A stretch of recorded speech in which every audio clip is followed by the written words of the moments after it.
Chapter 4. An evening in Uncle Tom's cabin. The cabin of Uncle Tom was a small log building, close adjoining to the house, as the negro par excellence designates his master's dwelling. In front it had a neat garden patch, where, every summer, strawberries, raspberries, and a variety of fruits and vegetables flourished under careful tending. The whole front of it was covered by a large scarlet bignonia and a native multiflora rose, which, in twisting and interlacing, left scarce a vestige of the rough logs to be seen. Here also, in summer, various brilliant annuals, such as marigolds, petunias, 4 o'clocks, found an indulgent corner in which to unfold their splendours, and were the delight and pride of Aunt Chloe's heart.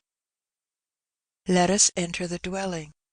The evening meal at the house is over, and Aunt Chloe, who presided over its preparation as head cook, has left to inferior officers in the kitchen the business of clearing away and washing dishes, and come out into her own snug territories to get her old man's supper. Therefore, doubt not that it is her you see by the fire, presiding with anxious interest over certain frizzling items in a stewpan, and anon, with grave consideration, lifting the cover of a bake kettle, from whence steam forth indubitable intimations of something good. A round, black, shining face is hers, so glossy as to suggest the idea that she might have been washed over with white of eggs, like one of her own tea rusks. Her whole plump countenance beams with satisfaction and contentment from under her well-starched checked turban, bearing on it, however, if we must confess it, a little of that tinge of self-consciousness which becomes the first cook of the neighbourhood, as Aunt Chloe was universally held and acknowledged to be. A cook she certainly was in the very bone and centre of her soul. Not a chicken or turkey or duck in the barnyard but looked grave when they saw her approaching, and seemed evidently to be reflecting on their latter end, and certainly it was that she was always meditating on trussing, stuffing, and roasting, to a degree that was calculated to inspire terror in any reflecting fowl living.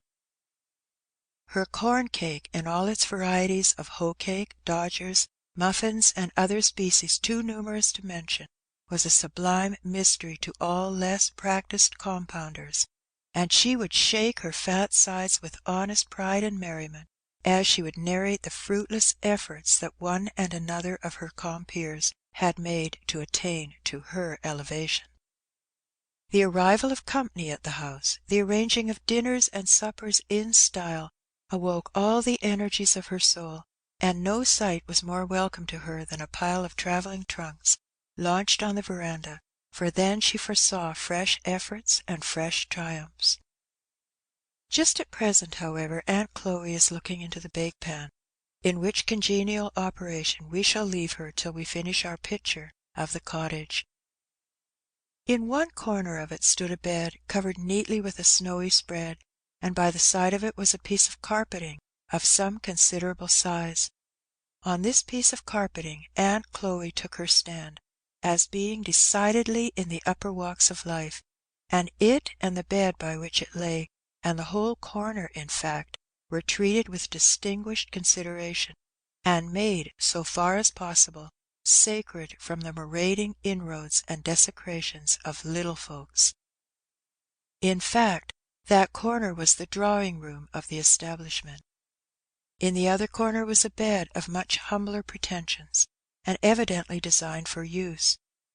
The wall over the fireplace was adorned with some very brilliant scriptural prints, and a portrait of General Washington, drawn and coloured in a manner which would certainly have astounded that hero if ever he happened to meet with his like.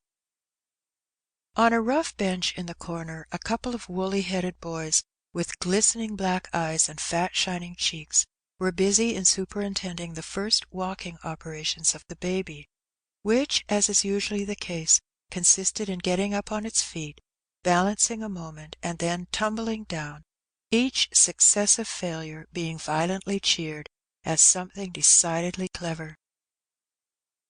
A table, somewhat rheumatic in its limbs, was drawn out in front of the fire and covered with a cloth, displaying cups and saucers of a decidedly brilliant pattern, with other symptoms of an approaching meal. At this table was seated Uncle Tom, Mr. Shelby's best hand, who, as he is to be the hero of our story, we must daguerreotype for our readers. He was a large, broad-chested, powerfully made man, of a full, glossy black, and a face whose truly African features were characterized by an expression of grave and steady good sense, united with much kindliness and benevolence. There was something about his whole air, self-respecting and dignified, yet united with a confiding and humble simplicity.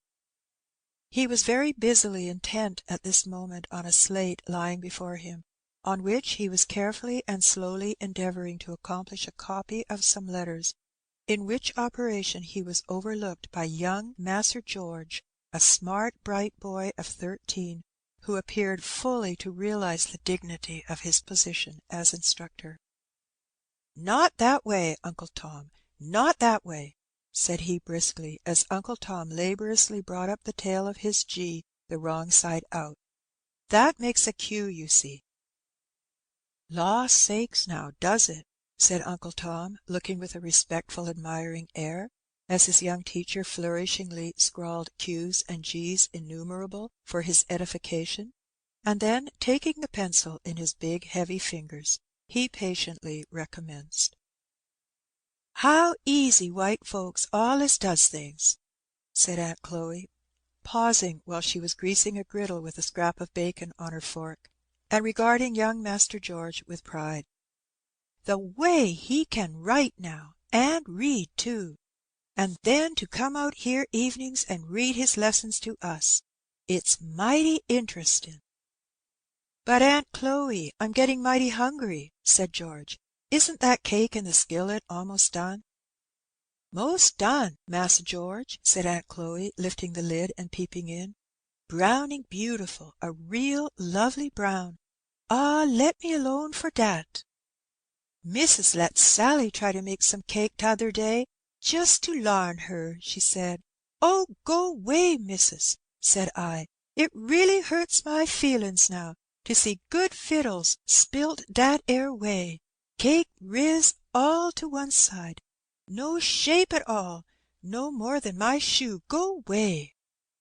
And with this final expression of contempt for Sally's greenness, Aunt Chloe whipped the cover off the bake kettle, and disclosed to view a neatly baked pound cake, of which no city confectioner need to have been ashamed. This being evidently the central point of the entertainment, Aunt Chloe began now to bustle about earnestly in the supper department. "Here, you, Mose and Pete, get out de way, you niggers. Polly, honey, mammy'll give her baby somefin by and by. Now, Mass George, you just take off dem books and set down now with my old man, and I'll take up de sausages, and have de first griddle full of cakes on your plates in less dan no time." "They wanted me to come to supper in the house," said George, "but I knew what was what too well for that, Aunt Chloe." "So you did, honey," said Aunt Chloe, heaping the smoking batter cakes on his plate. "You knowed your old auntie'd keep the best for you. Oh, let you alone for dat. Go 'way." And with that auntie gave George a nudge with her finger, designed to be immensely facetious, and turned again to her griddle with great briskness. "Now for the cake," said Master George, when the activity of the griddle department had somewhat subsided. And with that the youngster flourished a large knife over the article in question. "Law bless you, Massa George," said Aunt Chloe with earnestness, catching his arm, "you wouldn't be cutting it with dat 'ere great heavy knife? Smash all down, spile all de pretty rise of it. Here, I've got a thin old knife I keeps sharp a purpose. Dare now, see? Comes apart, light as a feather. Now eat away, you won't get anything to beat dat 'ere." "Tom Lincoln says," said George, speaking with his mouth full, "that their Jinny is a better cook than you." "Dem Lincolns ain't much count, no way," said Aunt Chloe contemptuously. I mean, set alongside our folks. They's 'spectable folks enough in a kinder plain way, but as to gettin' up anything in style, they don't begin to have a notion on it. Set Massa Lincoln now alongside Massa Shelby. Good Lord! And Mrs. Lincoln, can she kinder sweep it into a room like my missus? So kinder splendid, yer know. Oh, go 'way! Don't tell me nothin' of dem Lincolns." And Aunt Chloe tossed her head as one who hoped she did know something of the world. "Well, though, I've heard you say," said George, "that Jinny was a pretty fair cook." "So I did," said Aunt Chloe. "I may say dat. Good, plain, common cookin' Jinny'll do. Make a good pone of bread, bile her taters fair, her corn cakes isn't extra, not extra now, Jinny's corn cakes isn't, but then, they's fair, but, Lor', come to de higher branches, and what can she do? Why, she makes pies, sartin she does, but what kinder crust? Can she make your real flecky paste, as melts in your mouth and lies all up like a puff? Now, I went over there when Miss Mary was gwine to be married, and Jinny she just showed me de wettin' pies. Jinny and I is good friends, you know. I never said nothin' but 'Go 'long, Mass George.' Why, I shouldn't sleep a wink for a week if I had a batch o' pies like dem air. Why, dey wain't no count 'tall." "I suppose Jinny thought they were ever so nice," said George. "Thought so, didn't she? There she was, showin' 'em as innocent. You see, it's just here Jinny don't know. Lor, the family ain't nothing. She can't be 'spected to know. 'Tain't no fault of 'em. Ah, Massr George, you doesn't know half your privileges in your family and bringin' up." Here Aunt Chloe sighed and rolled up her eyes with emotion. "I'm sure, Aunt Chloe, I understand my pie and pudding privileges," said George. "Ask Tom Lincoln if I don't crow over him every time I meet him." Aunt Chloe sat back in her chair and indulged in a hearty guffaw of laughter at this witticism of young Masser's, laughing till the tears rolled down her black shining cheeks, and varying the exercise with playfully slapping and poking Mass Georgy, and telling him to go 'way, and that he was a case, that he was fit to kill her, and that he sartin would kill her one of these days, and between each of these sanguinary predictions going off into a laugh each longer and stronger than the other, till George really began to think that he was a very dangerously witty fellow, and that it became him to be careful how he talked as funny as he could. "And so ye tell Tom, did ye? Oh, Lor! What young uns will be up there! Ye crowed over Tom? Oh, Lor, Mass George, if ye wouldn't make a hornbug laugh!" "Yes," said George, "I says to him, 'Tom, you ought to see some of Aunt Chloe's pies. They're the right sort,' says I." "Pity now Tom couldn't," said Aunt Chloe, on whose benevolent heart the idea of Tom's benighted condition seemed to make a strong impression. "Ye oughter just ask 'em here to dinner some o' these days, Massr George," she added. "It would look quite pretty of ye.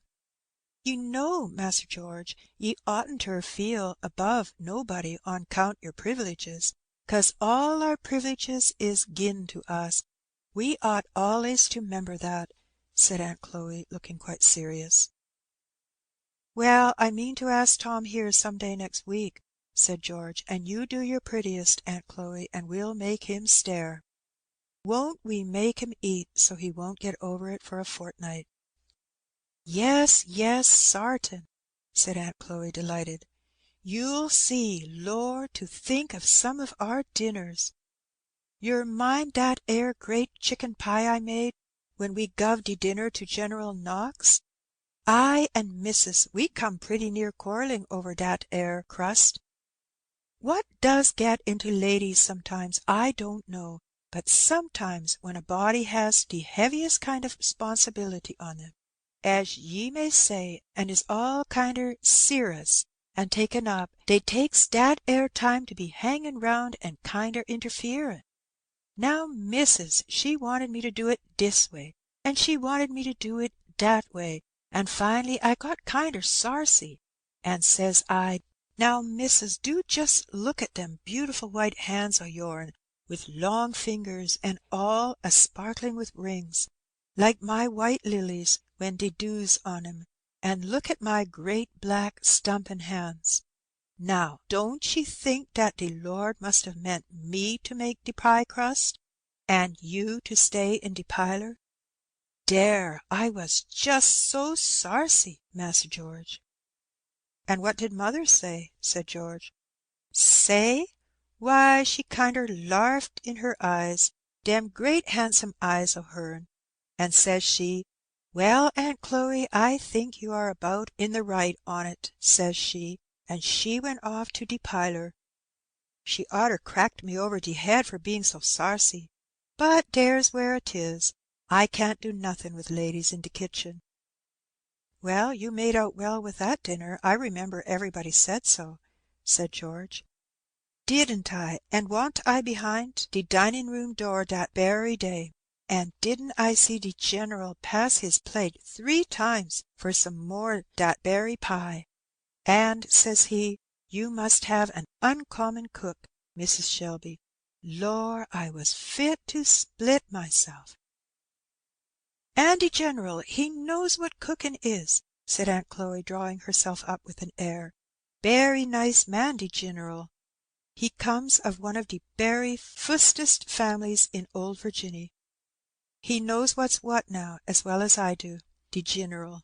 You see, there's p'ints in all pies, Mas'r George, but 'tain't everybody knows what they is, or as orter be. But the Gineral, he knows.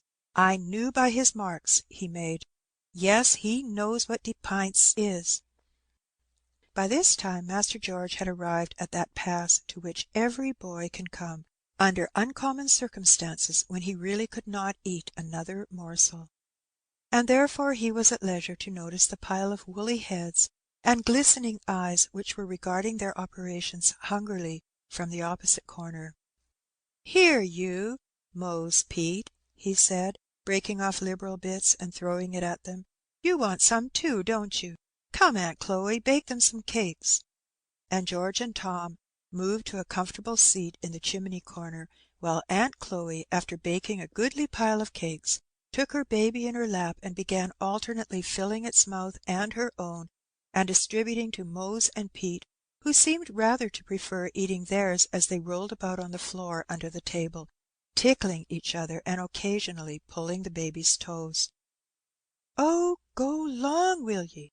said the mother, giving now and then a kick, in a kind of general way, under the table, when the movement became too obstreperous. "Can't ye be decent when white folks come to see ye? Stop dat 'ere now, will ye? Better mind yourselves, or I'll take ye down a button-hole lower when Massa George is gone." What meaning was couched under this terrible threat it is difficult to say, but certain it is that its awful indistinctness seemed to produce very little impression on the young sinners addressed. "Law, now," said Uncle Tom, "they are so full of tickle all the while they can't behave theirselves." Here the boys emerged from under the table, and with hands and face well plastered with molasses, began a vigorous kissing of the baby. "Get along wid ye," said the mother, pushing away their woolly heads. "You'll all stick together and never get clear if you do dat fashion.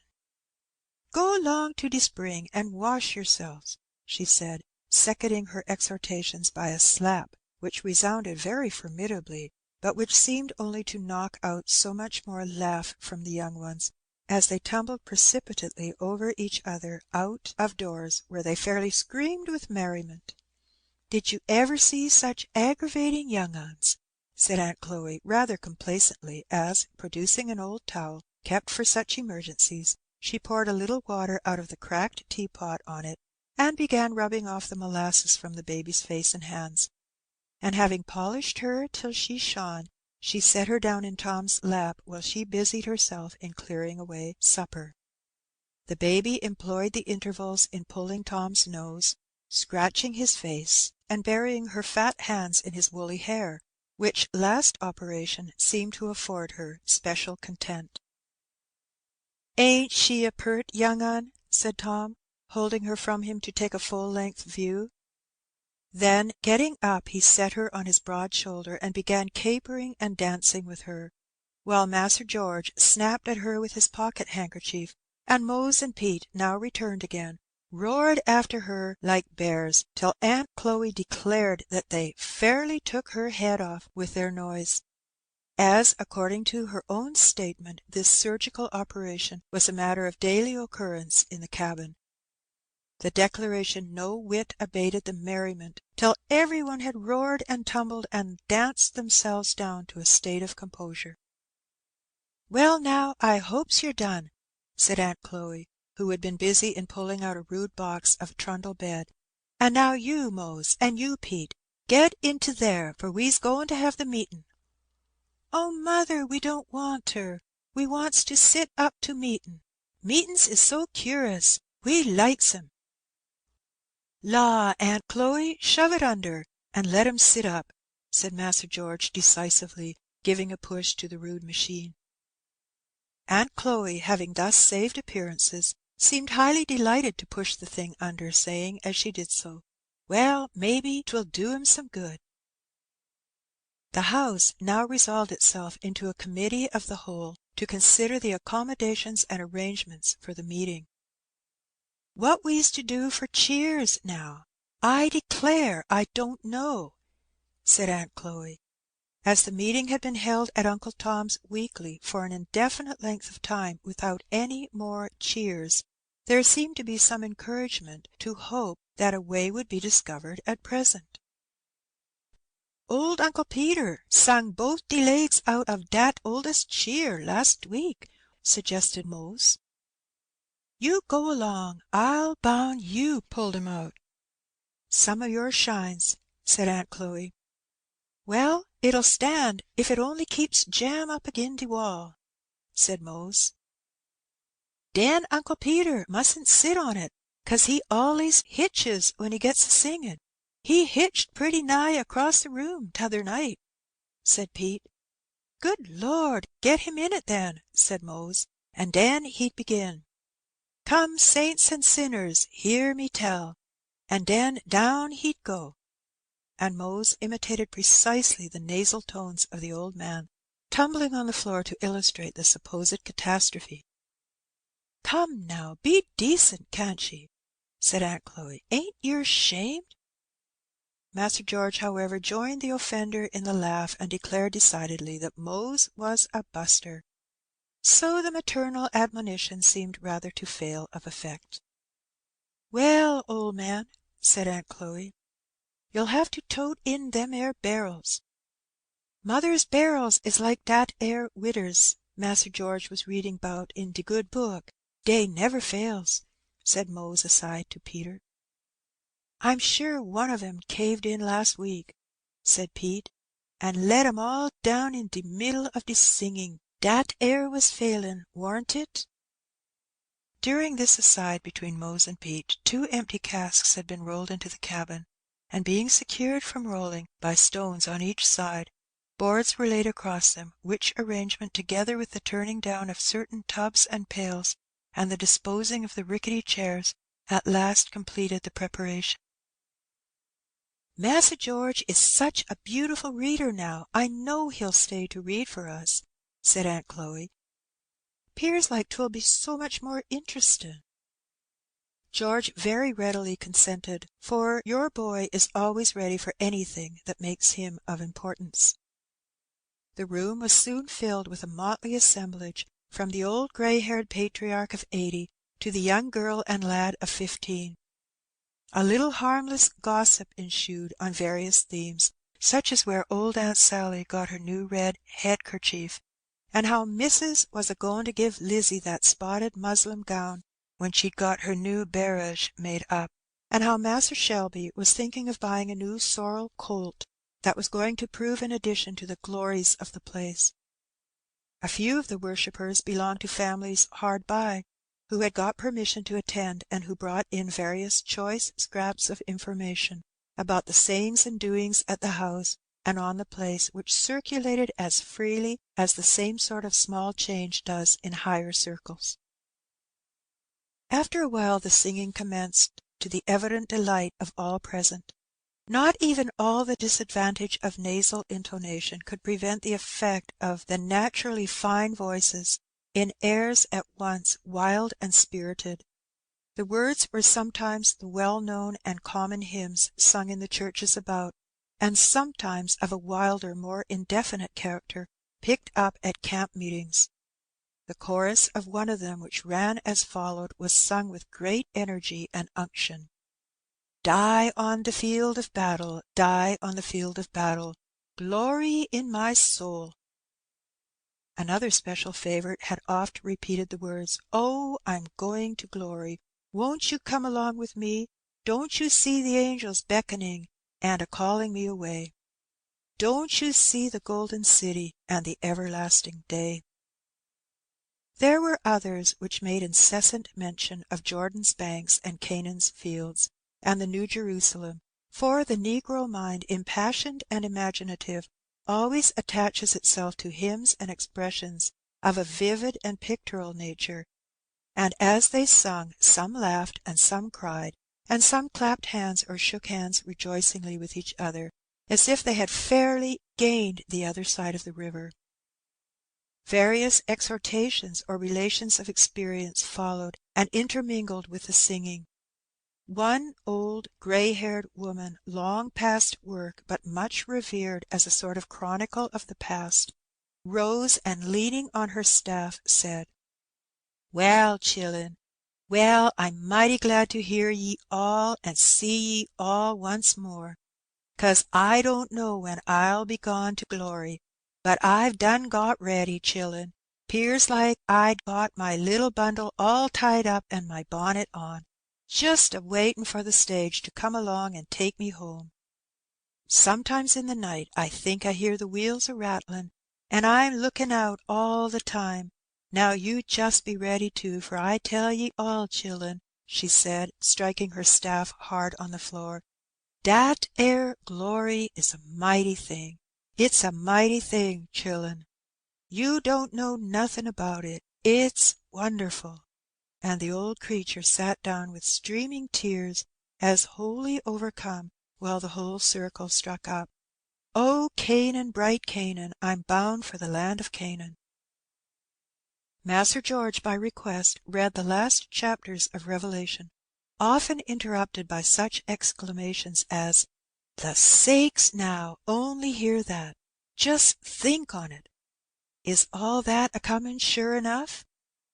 George, who was a bright boy and well trained in religious things by his mother, finding himself an object of general admiration, threw in expositions of his own from time to time, with a commendable seriousness and gravity for which he was admired by the young and blessed by the old, and it was agreed on all hands that a minister couldn't lay it off better than he did, that 'twas really 'mazin'. Uncle Tom was a sort of patriarch in religious matters in the neighbourhood, having naturally an organization in which the morale was strongly predominant, together with a greater breadth and cultivation of mind than obtained among his companions. He was looked up to with great respect as a sort of minister among them, and the simple, hearty, sincere style of his exhortations might have edified even better educated persons. But it was in prayer that he especially excelled. Nothing could exceed the touching simplicity, the childlike earnestness of his prayers, enriched with the language of Scripture, which seemed so entirely to have wrought itself into his being as to have become a part of himself, and to drop from his lips unconsciously. In the language of a pious old negro, he prayed right up. And so much did his prayer always work on the devotional feelings of his audiences, that there seemed often a danger that it would be lost altogether in the abundance of the responses which broke out everywhere around him. While this scene was passing in the cabin of the man, one quite otherwise passed in the halls of the Master. The trader and Mr. Shelby were seated together in the dining room aforenamed, at a table covered with papers and writing utensils. Mr. Shelby was busy in counting some bundles of bills, which, as they were counted, he pushed over to the trader, who counted them likewise. "All fair," said the trader, "and now for signing these yer."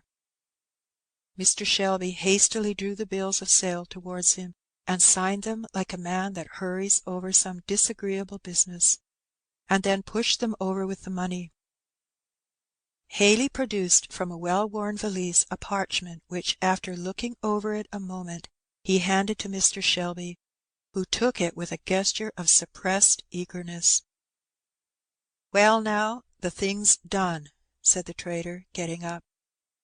"It's done," said Mr. Shelby in a musing tone, and fetching a long breath, he repeated, "It's done."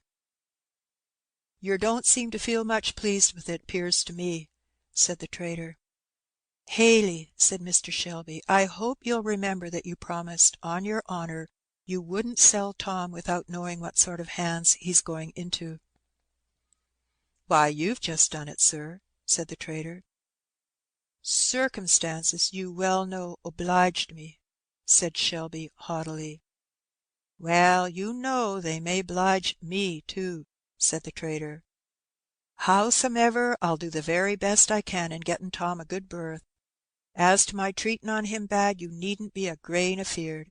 If there's anything that I thank the Lord for, it is that I'm never noways cruel." After the expositions which the trader had previously given of his humane principles, Mr. Shelby did not feel particularly reassured by these declarations, but as they were the best comfort the case admitted of, he allowed the trader to depart in silence, and betook himself to a solitary cigar. Chapter 5